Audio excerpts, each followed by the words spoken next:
Never been to Anime Expo? Well, I hadn't either. Let me show you what my 4-day experience in LA was like as both an attendee and a contestant. So to start, we took an early flight from Atlanta to LA so we could do some sightseeing before the con started. We checked in at the JW, which is the host hotel for the con, but it doesn't have the best pricing for breakfast. We got word from the locals that Little Tokyo was a must-see, so we went there first. There is a lot to see in Little Tokyo. For starters, there is this underground area that has 2 floors worth of shopping. The Akihabara building mostly sells anime merch, most notably the Sega store that is right there when you enter the building. Once you go outside, that's where all of the food is, but there are still a couple of anime merch and clothing stores outside as well. And this is where all of the cosplayers are later on in the weekend. After we got some food and did some shopping, we did some scouting at the Doubletree Hilton. We like to take our photos outside of the con since we're always guaranteed an actual spot, and that's where the Kyoto Garden at Doubletree Hilton comes in handy. This place is open to the public and not just attendees of the hotel, but you have to go to a specific floor. If you ask the desk, they will tell you. I just can't remember. For day 0, we just were doing some scouting for places to take our photos of our cosplays later on in the week. First off, let me say that this place was not crowded when we went. There was nobody out here, and we went at 12 o'clock. Secondly, there are so many photo ops here. There's a gazebo in the back, there's a fountain, there's rocks. This is a place you want to stop for your cosplays. We had a particular cosplay in mind for this garden, but you'll have to wait till day 1 to see how that went. The last stop for day 0 was the Griffith Observatory. It is this beautiful place that you have to take the subway to get to.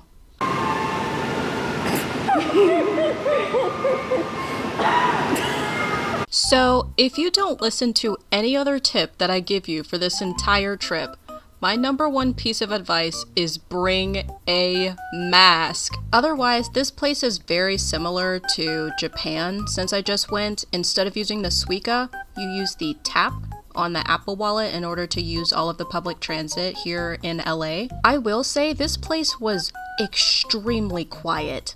Like, eerily quiet. And again, we showed up at like 3 p.m. on a weekday. I was very shocked at how quiet the train station was. Anyway, I do recommend you give it a try, as this is the most economical way to get around here in LA. The Ubers are extremely expensive, but other than the awkwardness, it is honestly not that bad. 0 out of 10 would not recommend to a friend. Okay, better than Atlanta though. Silver lining for our stinky subway experience is that there is a bus that will take you directly to the Griffith Observatory. And while we were a little disappointed about not getting there earlier, boy was it pretty to view at night.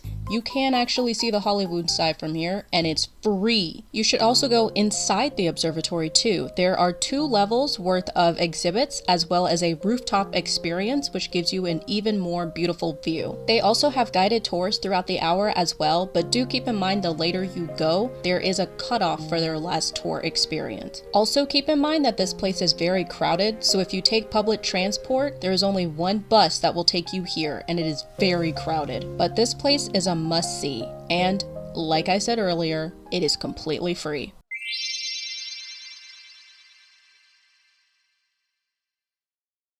I'm glad I found that Dr. Pepper, but it was really pricey. They're quite big.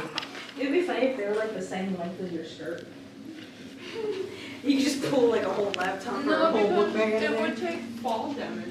Con shenanigans, am I right? For day 1 of Anime Expo, my judging slot was right at 11 a.m, so a little bit after they open, but definitely not late enough for me to miss the opening crowd. I was lucky enough to get into the priority gate today, but that would not be the case for the rest of the weekend. When I did finally get to judging, it went pretty well. They gave us a full 10 minutes, so I didn't actually forget anything that I wanted to talk about. After my judging slot, I had a lot of downtime before the first panel that I wanted to go to, so I decided to go to the Love in Deep Space pop-up booth.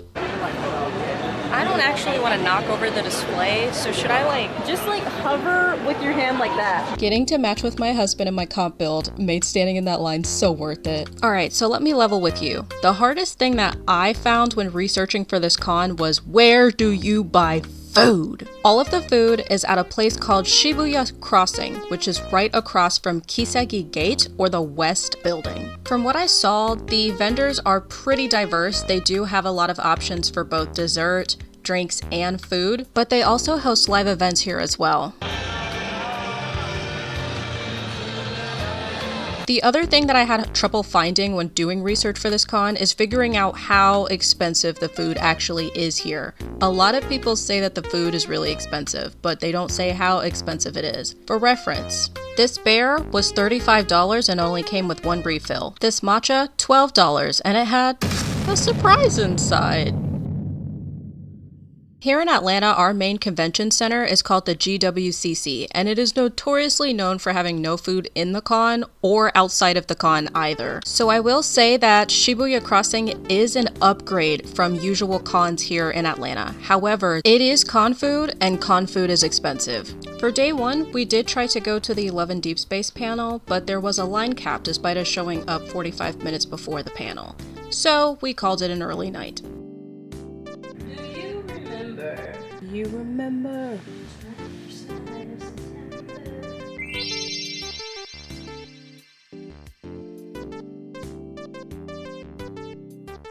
Day 2, I got to debut my Hysteria Alice cosplay, which I made a video on and you should watch, by the way. I really like how the gloves turned out. Anyway, we wanted to take some pictures before the con, and thanks to our Day 0 scouting, we knew exactly where we were going to go. From the JW, there is a shuttle service that is walking distance from the hotel. If you take slot 3, I believe, it'll take you directly to the Doubletree Hilton. Otherwise, it's a 20-minute walk. My sister and I decided to debut our matching Alice cosplays together at the Garden. We thought this was the perfect venue to take these photos at. And boy, were we correct. While it was very hot outside as there's no shade, it was worth it for the beautiful photos that we got. Surprisingly, despite it being day 1 at 12 p.m., there was still no people out here. So I really hope people see this video and decide to come out here, because more cosplayers need to enjoy this beautiful scenery. Another perk about the Doubletree Hilton is that it is literally walking distance from Little Tokyo, so we decided to come back here for some lunch. If you have an idea about how large Little Tokyo is, it is bigger than that. There is literally so much to do here. We stopped at this onigiri place and oh my god, it was so good. After lunch, we went to check out Little Tokyo's version of Don Quixote. If you've never been to one of these stores before, they basically have everything in here. Snacks, cosmetics, houseware, appliances, things of that nature. It is a little bit more expensive than the one in Japan though, but definitely still worth checking out. After doing a little bit of shopping, we went to arguably the most favorite part of my trip,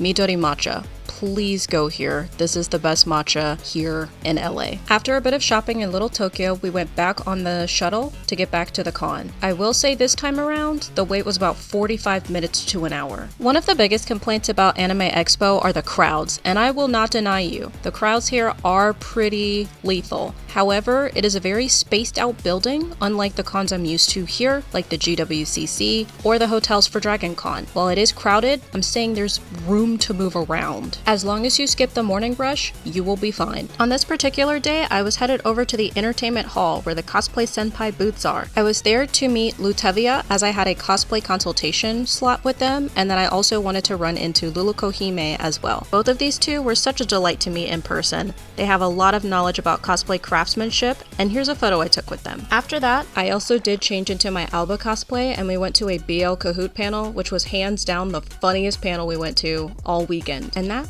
was the end of day 1.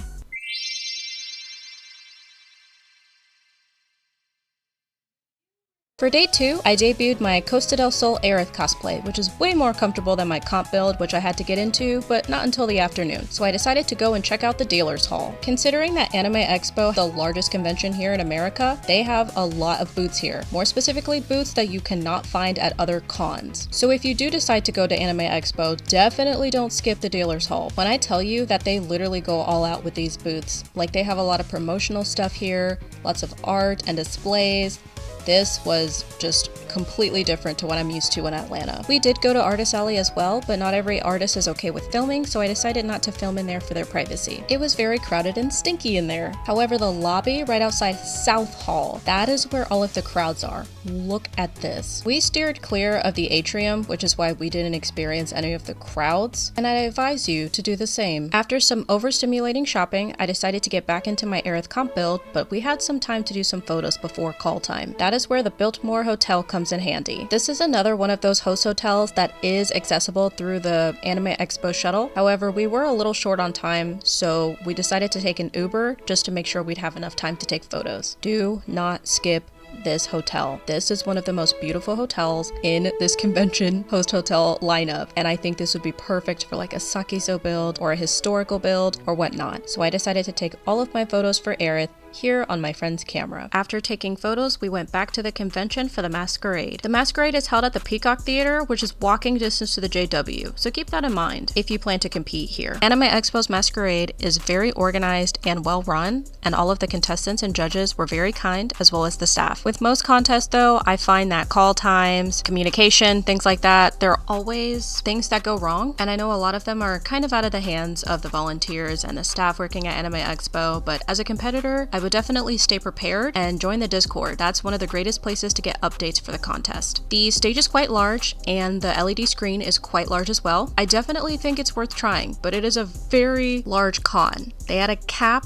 on their audience, so if you have stage fright, maybe skip this one. And if you are curious, no, I did not place this year. However, I was blown away by all the other competitors and their builds that they brought. I am pretty bummed, but it doesn't mean I can't try again. So I got some good feedback from the judges, and I do plan to remake parts of the cosplay. You will be seeing Aerith in the future probably. And that was the end of day 2.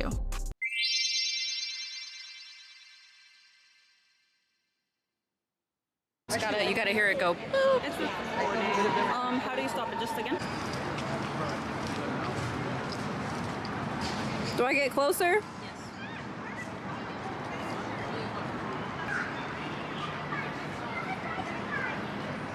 Yes. Dang! I'm gonna level with you here. Anime Expo ended 2 months ago, and my day 3 is actually part of the reason why this video took so long to make.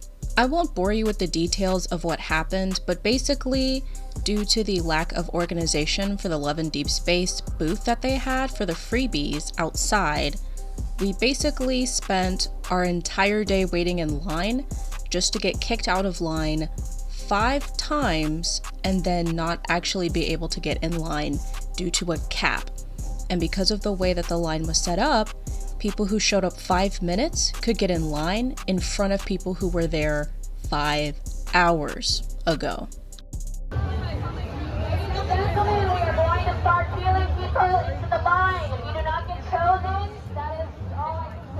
And that was not the only experience that we had. My sister specifically tried to go to the Persona concert and also saw the same thing happen due to the disorganization of the line caps. So my biggest recommendation for you if you do decide to go to Anime Expo is you won't be able to get to do everything. Due to just the sheer capacity of people that attend every year, it's not possible to get in line 2 to 3 hours early for every single panel you want to do. I would recommend you pick like 1 or 2 panels you really want to go to and just get in line early for those 2. Even for small panels like the fan run Love in Deep Space panel, they had extremely long lines just due to the sheer amount of people that attend Anime Expo every year. But yeah, I'm actually reusing B-roll because I was just so defeated after waiting in line for 5 hours that I didn't actually take any photos, I didn't film anything. I was just so upset because of what happened.